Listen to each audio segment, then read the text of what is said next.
E aí, pessoal, como estão? E tudo bem? Quanto tempo, né? Então, queria falar um pouquinho para vocês aí do que está acontecendo nesse entorno. Faz um tempinho que eu queria falar sobre esse assunto aqui, que é o tal do chamado vibe coding. Eu não sei se vocês já ouviram falar.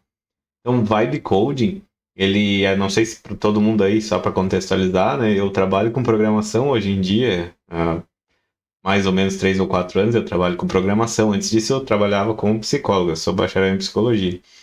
E aí meio que eu tenho contato dessas duas áreas que não comumente se convergem, né? A área das humanas e a área das tecnologias e das exatas. E aí, nesse meio tempo, surgiu essa história do vibe coding. E o que seria o vibe coding, né? Não tem uma tradução muito direta para isso, mas seria meio que como uma tradução, uma programação é, levada com a maré. Alguma coisa assim. Seria uma programação espontânea. Então, as novas tecnologias elas estão permitindo que a gente faça, estão dando acesso, eu diria, para qualquer pessoa para desenvolver seu sistema. Então, tu descreve o que tu precisa para um sistema qualquer. O ChatGPT é um bom exemplo disso.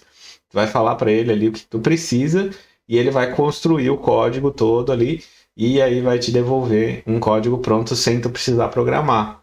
E um colega meu, um amigo meu, já conseguiu fazer isso, já conseguiu criar um pequeno sistema só descrevendo. Ele disse: eu não programei nada, eu só falei para ele o que eu queria. E tem um monte de gente aí indo a favor e contra, né? Muito na minha área, na área que eu trabalho agora, tem muita gente contra, muita gente meio enfesada, porque tem essa coisa, né? Meio protecionista, de que quem programa de verdade é programador, e esse negócio de qualquer um programar não vai dar certo, não sei o quê.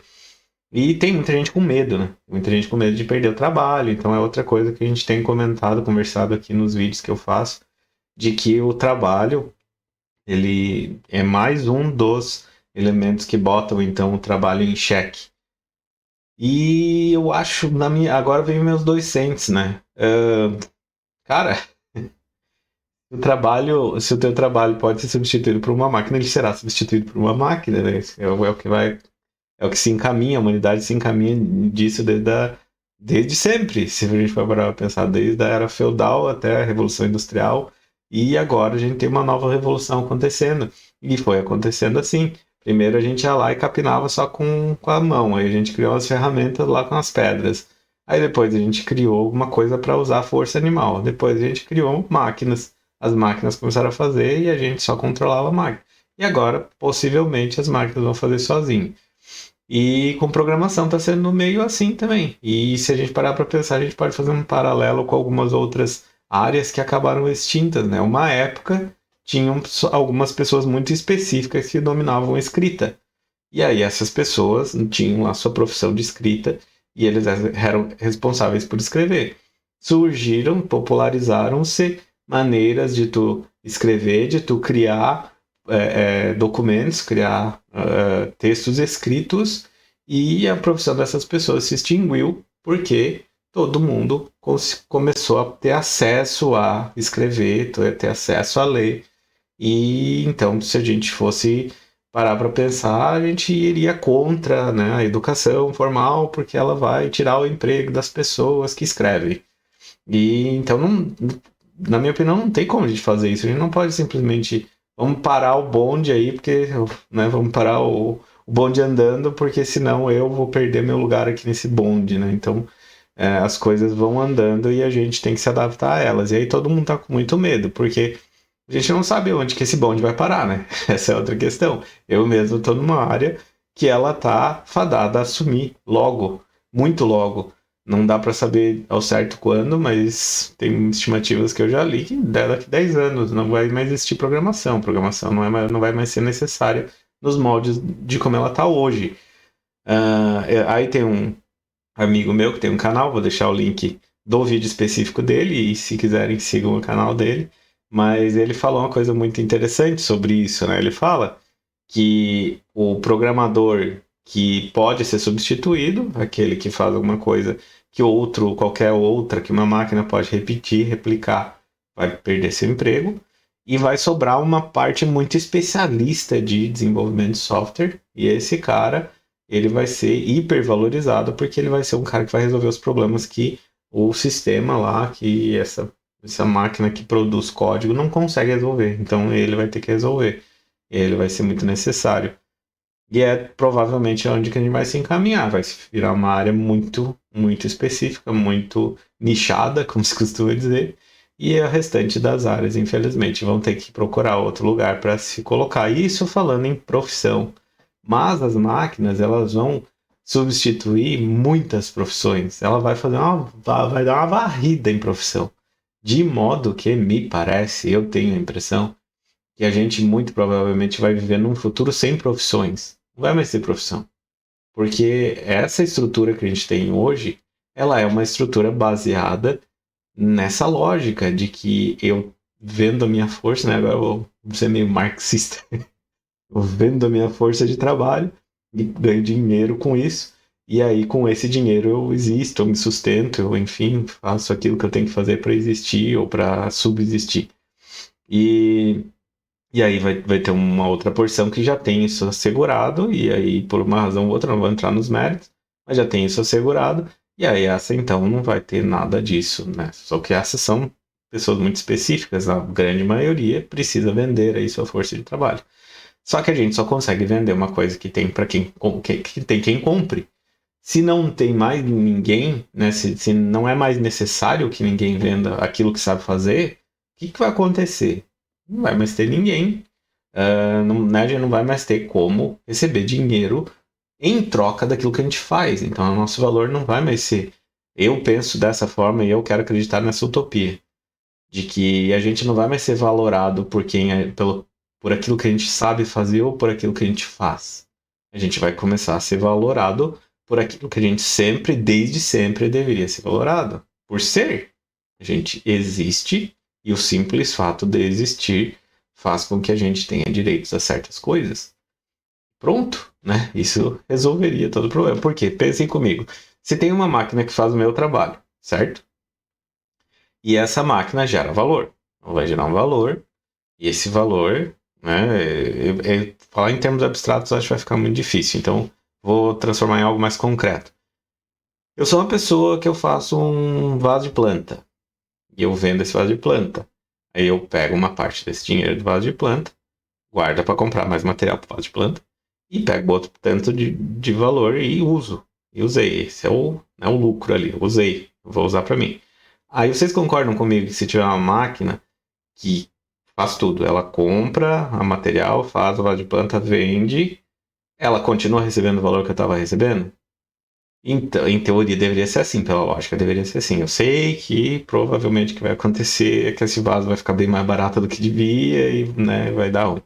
Mas enfim, esse deveria ser o jeito. Vocês concordam comigo que eu, que estou aqui do lado olhando a máquina, dá o mesmo valor?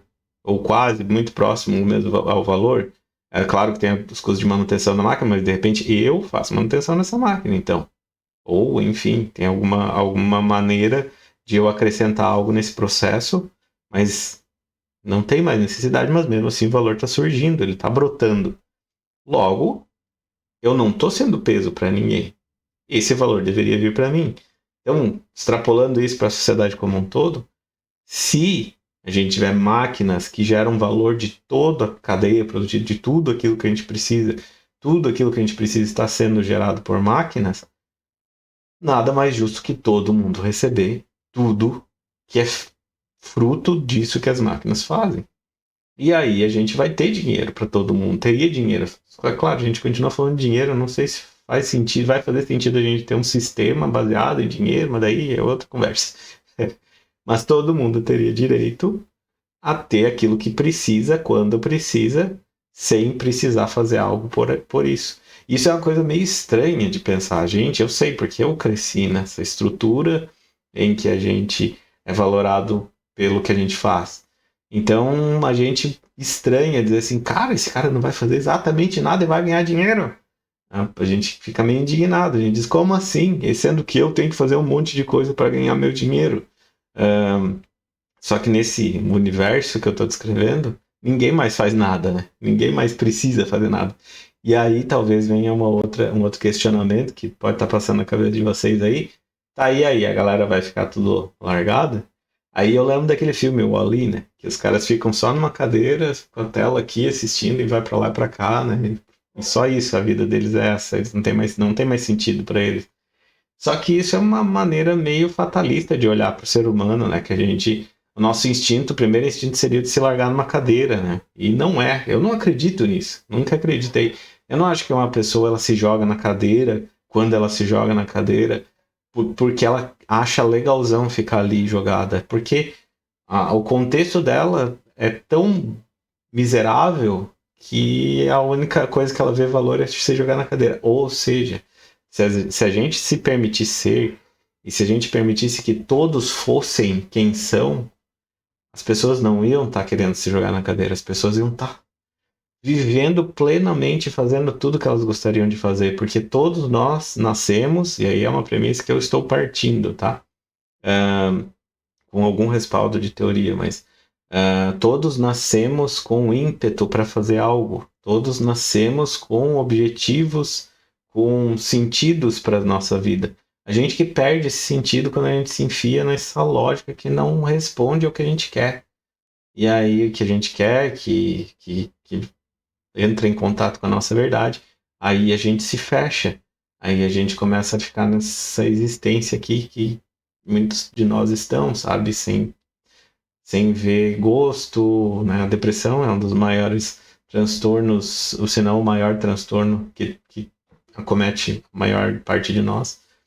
E por conta disso, porque a gente, por trás da depressão existe, eu queria ser isso aqui, eu nunca consegui ser, porque não tinha como ser. Então dá para ser com um futuro assim. Só que a gente vai ter que quebrar um pouco a nossa maneira de encarar a realidade e tudo aquilo que nos foi ensinado, né? A gente vai ter que conseguir olhar de outra forma para tudo isso. A gente vai ter que olhar pro ser humano diferente. A gente vai ter que buscar lá dentro de nós o que é realmente valor de pessoa e o que é realmente importante. E tudo isso vai demandar bastante trabalho. Não sei se vai ser para nossa geração, nem para minha geração, nem para a próxima dos meus filhos. Acho que nem dos meus netos, talvez. Acho que vai demorar bastante. Mas eu quero realmente, honestamente, acreditar nessa utopia, sabe? Porque, claro, a alternativa seria a distopia de que a gente se findou por conta de que as máquinas dominaram tudo, né? Então, mas é isso aí, pessoal. Me contem aí o que vocês acham disso tudo. Divaguei demais, fui muito longe, viajei muito na maionese. O que vocês acham? Vocês já experimentaram Vibe Code? Olha, recomendo, é bacana. Você vai conseguir de repente resolver algum problema que você tem aí que você nem sabia que conseguia, hein? E contem nos comentários, dão seguindo. E no mais, forte abraço para todo mundo e até a próxima.